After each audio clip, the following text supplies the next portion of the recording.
Kolony nekončí, GPS zase kecá, ale stejně jedem dál.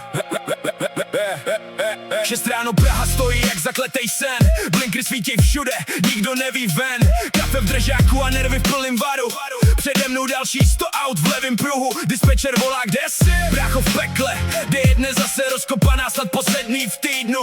Kilometry mizí pomalu jak dým, ale já znám ten život, už dávno v něm žiju. Tachograf tiká jak bomba v hlavě, čas letí rychleji než kola na dálnici. A když konečně město zmizí za zády, přijde ten klid, co nenajdeš mezi lidmi. Jen motor, noc a bílej pruh, kabina je malej svět a já v něm duch. Volnost chutná nejvíc někde u hranic, když po tebou duní stovky koní z dálnic. Kamiony a nekonečný cesty, kolony zdržení, uzavírky městský. Ale když se noc rozsvítí nad asfalt, cítíš tu svobodu, co nejde nikde vzít. Jsme králi dálnic, děti benzínu, život máme psaný v tachografu. A i když svět nás pořád brzdí, na cestách jsme konečně svý. Francie v dešti, Německo zastojí, každej tracker ví, že čas tě někdy zlomí.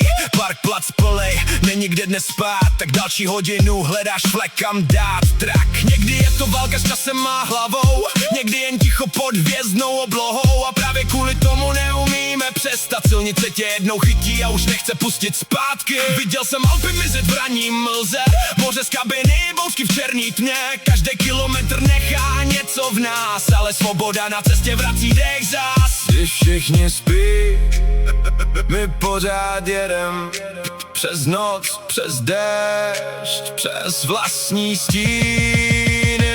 Kamiony a nekoneční cesty, kolony zdržení, uzavírky městský.